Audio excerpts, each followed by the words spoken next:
Rain had a way of clinging to London when sorrow wished to make itself known. It settled as a thin mist over gas lamps and cobblestones, softening the city into dull shades of gray. On such an afternoon, she stood outside a dressmaker's window, her worn shawl pulled tight around her shoulders. The cold she felt did not come from the weather. It lived deeper, in the hollow space grief had carved inside her. Under the same awning nearby, two women lingered. They spoke softly, as though kindness guided them, yet their words carried sharp edges meant to wound. They pretended not to see her, but their eyes flicked in her direction all the same. "Her father left nothing," one murmured. "A gentleman in name only. Debts everywhere, no estate, no protection for his daughter." "And the engagement?" the other asked too casually. "Broken, I hear, just days before the wedding." She knew better than to look at them. If she did, they would see the cracks she worked so hard to hide. Her fingers tightened around the shawl. The street bustled with life around her, carriages rolling across wet stone, vendors calling beneath dripping canvas. Yet the world felt small, narrowed to the sharp awareness of being seen and dismissed as already ruined. Her father had died 3 months earlier. He left behind no comfort, only ledgers heavy with red ink. The estate was taken. The furniture sold. Her name was now spoken with pity, never warmth. The man she once planned to marry had sent a letter, brief and polite. "This union is no longer feasible." Feasible, as though love were measured by coin. She turned away from the window and walked on, letting the rain cling to her lashes. She had nowhere to go except where pride no longer mattered. The carriage house. Inside, the air smelled of damp wool and horsehair. Voices murmured over posted work. Some positions were hard, others humiliating. She searched for something quiet, something that did not demand strength she no longer possessed. One notice caught her eye. Caretakers sought for infant at Hawthorne Hall. Discretion required. Immediate placement. Generous wage. Hawthorne Hall. The name stirred memory. A duke's estate. A recent tragedy whispered through drawing rooms and chapels. A young duchess dead in childbirth. A child left motherless before his first breath had steadied. The duke himself had not been seen since the funeral. Some said grief had hollowed him. Others claimed the house was haunted. She touched the parchment lightly. She had no experience with infants. Yet something in the words called to her. Ruin recognizing ruin. The carriage ride took most of the afternoon. Rain followed her the entire way, soft and steady.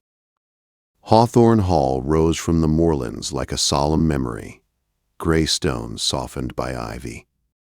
Tall windows reflecting only clouded sky. It was not unwelcoming. It was grieving. A butler led her through quiet halls. Portraits watched from the walls, faces heavy with history. The air smelled of beeswax and cold hearths. No laughter lived here, only echoes. They entered a small sitting room where a carved cradle stood near the fire. Inside lay a tiny boy wrapped carefully. His cheeks were pale, his breath shallow.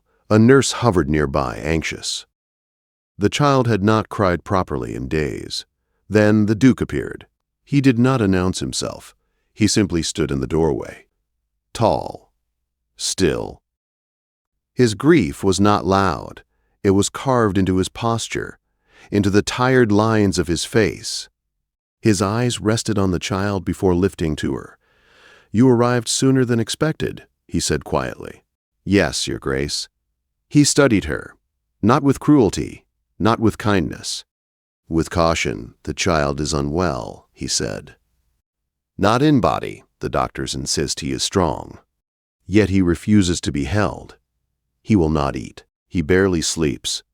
She knelt beside the cradle. The child whimpered, frightened rather than weak. She did not think. She reached out and lifted him gently. The change was instant. His small fists clutched her shawl. His cries stopped. The room stilled. The nurse crossed herself. "The Duke did not move. Yet something shifted behind his eyes. "What is your name?" he asked. She told him. "If you are willing," he said, "the position is yours." She expected relief. Instead, she felt the weight of something fragile settling into her arms. The days that followed were quiet. Too quiet. The house seemed to test her, revealing itself slowly. She learned its rhythms, the soft tread of servants, the cook humming to keep loneliness away. The Duke appearing only when needed, silent and controlled. No one spoke of the Duchess, yet her presence lingered everywhere, in the drawn curtains, in the faint scent of lavender in the nursery, in the way the Duke sometimes stared at an empty chair. The child changed quickly. He slept. He ate. He reached for her when she entered the room. The house noticed, so did the servants. Small kindnesses appeared. Extra blankets. Warm bread. Gentle looks. Then the whispers began. They came from outside first. From a milk cart driver who glanced toward the nursery windows. From townsfolk who spoke too softly and smiled too sharply. A young woman living in the Duke's house. Too soon after morning, too close to the child, the Duke addressed it one morning as she entered the dining room. "You are spoken of in town," he said. "I suspected as much." He exhaled slowly. "If it troubles you, I can make arrangements." She shook her head. "I can remain unseen if needed." "No." The word was sharp. "You have restored life to this house.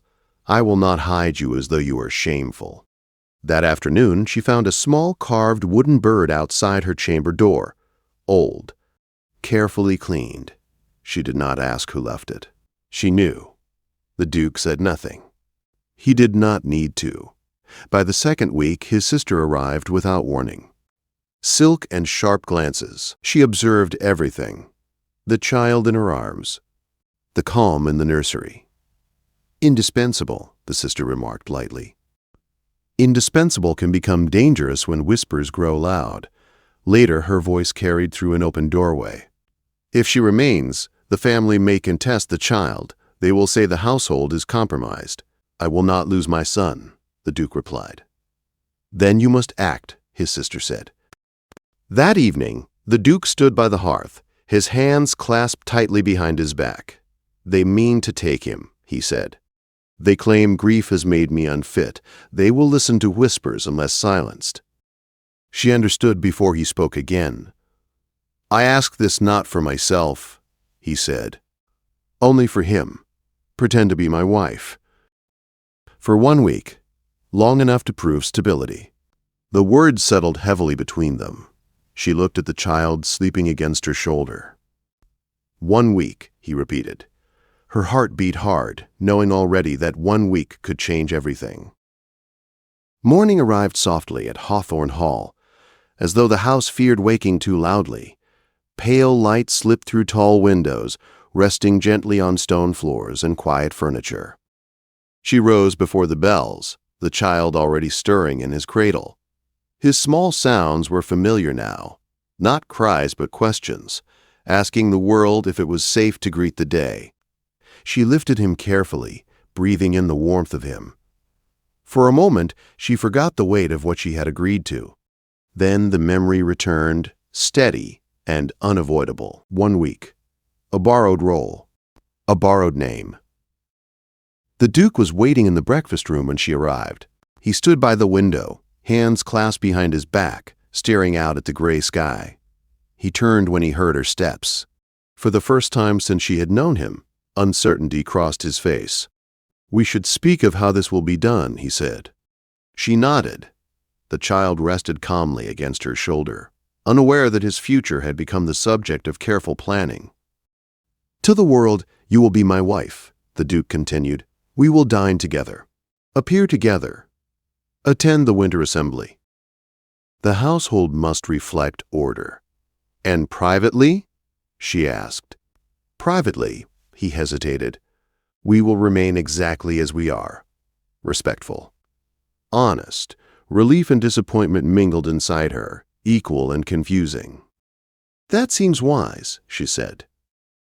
The servants were informed that morning. The announcement was made without ceremony, yet it spread through the hall like a change in weather. Some faces showed surprise, others approval. None questioned it aloud. Titles had a way of quieting curiosity. The seamstress arrived before noon. She measured carefully, her hands efficient, her mouth discreetly silent. The gown chosen was modest, elegant, suitable for a duchess who did not wish to draw attention yet could not escape it. That evening, the Duke offered his arm as they walked through the hall. The gesture was practiced, expected. Yet when her hand rested lightly on his sleeve, she felt the tension beneath the fabric. He was aware of her in a way he had never allowed himself to be before. They ate together that night. The child slept nearby, his cradle drawn close. Conversation was gentle, careful. They spoke of the household, of necessary appearances, of nothing that touched the heart too closely. But silence has its own language. As days passed, the act became easier and more dangerous. They learned how to stand together, how to exchange glances that appeared natural, how to share space without drawing notice. The servants adjusted quickly, addressing her with quiet respect. The house responded as though recognizing a balance restored. The child thrived. He laughed now, small sounds of delight that echoed through rooms long unused to joy. The Duke watched these moments closely, his expression softened by wonder and fear. Fear that this peace could be taken away. One evening, as rain returned to the windows, they sat in the library. The fire burned low. The child slept in the Duke's arms. His tiny fingers curled around a finger far larger than his own. "I was not kind to her," the Duke said suddenly. She looked up. "To your wife?" "Yes. I respected her. I fulfilled my duty. But love was never part of the arrangement. When she died, I mourned the idea of what should have been more than what was." "You cannot force love," she said gently. "No," he agreed. "But you can recognize it when it arrives." The words settled between them, heavy with meaning neither dared to name. The winter assembly loomed closer. Invitations arrived. Visitors called. Each appearance was a test, each smile measured. She felt the weight of borrowed dignity pressing on her shoulders. At night, alone in her chamber, doubt crept in. What would remain when the week ended? What would she become once more? The Duke's sister returned 3 days before the assembly. She watched closely, her sharp gaze missing nothing. Later, she cornered the caretaker in the corridor. "You play your role well," she said. "But remember, borrowed places are the most fragile."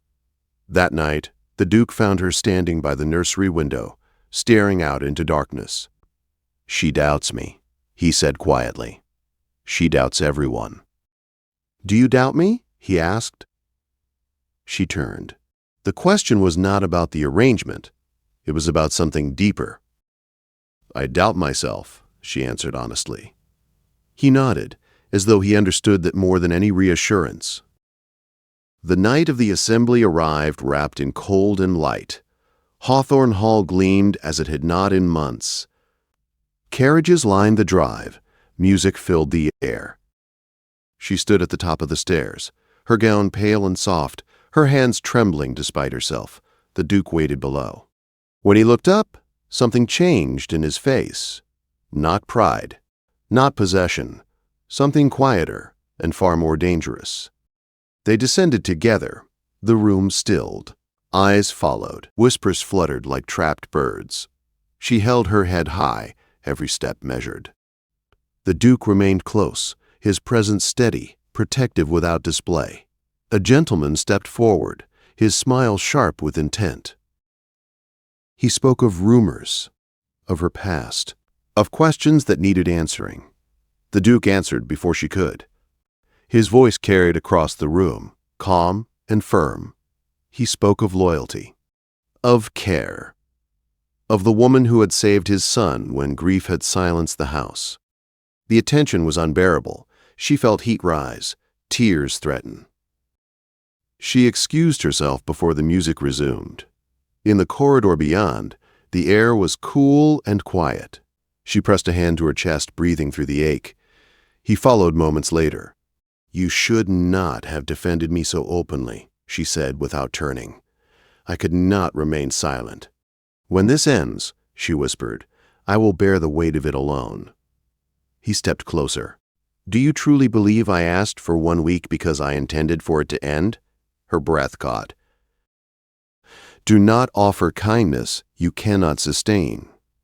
Before he could answer, a small cry echoed from the nursery. The sound cut through them both. The child needed them. And in that moment, she understood that the most dangerous part of pretending was how easily it became real, far too real. Dawn crept over Hawthorne Hall like a cautious promise. Pale light brushed the stone walls, unsure whether it was welcome. She had not slept. Every sound felt sharp, every thought heavy. The child lay in his cradle beside her bed, his small chest rising and falling in peaceful rhythm. He trusted this place. He trusted her. That trust was what broke her resolve. She dressed quietly, moving with care, so as not to wake him. The gown she chose was plain. It belonged to the woman she had been before borrowed titles and borrowed futures. If she was to leave, she would leave as herself. Her hand was on the door when it opened. The Duke stood there, soaked from the rain. His coat hung heavy with water. His hair clung to his brow. He looked as though he had been standing in the corridor all night, held upright by nothing but will. "Do not go," he said. She lowered her gaze. "If I stay, they will destroy me with whispers. I will become a shadow clinging to your name, and when this ends, I will have nothing left." "I do not care what they say of me," he replied. "But I do," she said softly. "I cannot live on kindness that is meant to expire. I cannot replace a woman you lost. I cannot belong where I have no right." His voice was no longer that of a duke. It was the voice of a man stripped bare by truth. "You belong because this house breathes when you are in it. You belong because my son reaches for you. You belong because my heart has already chosen you." Her breath shook. She wanted to believe him more than she had ever wanted anything. Carriage wheels thundered outside.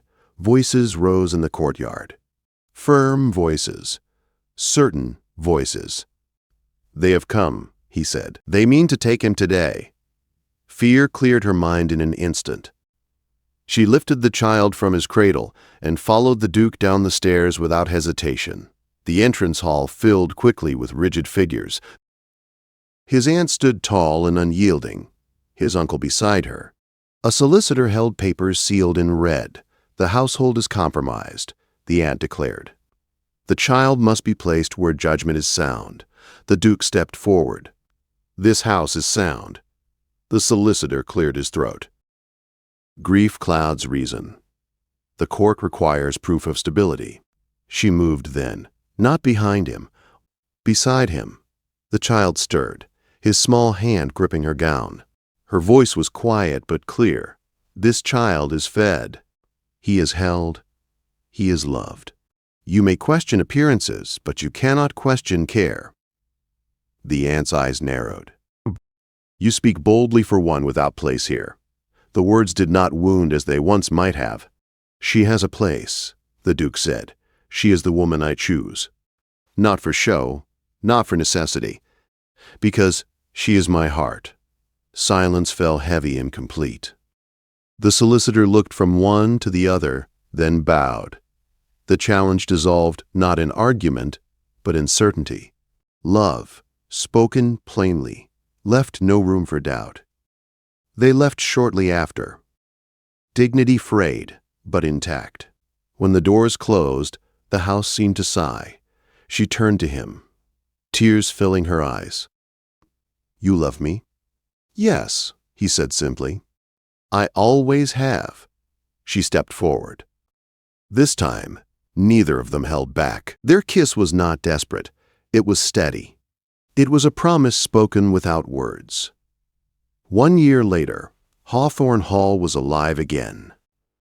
Laughter filled its rooms. The child ran through halls once silent, his joy unrestrained.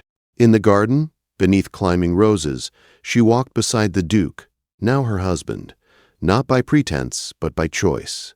Love had not come loudly. It came in quiet moments, in shared grief, in a child's trust, and it endured.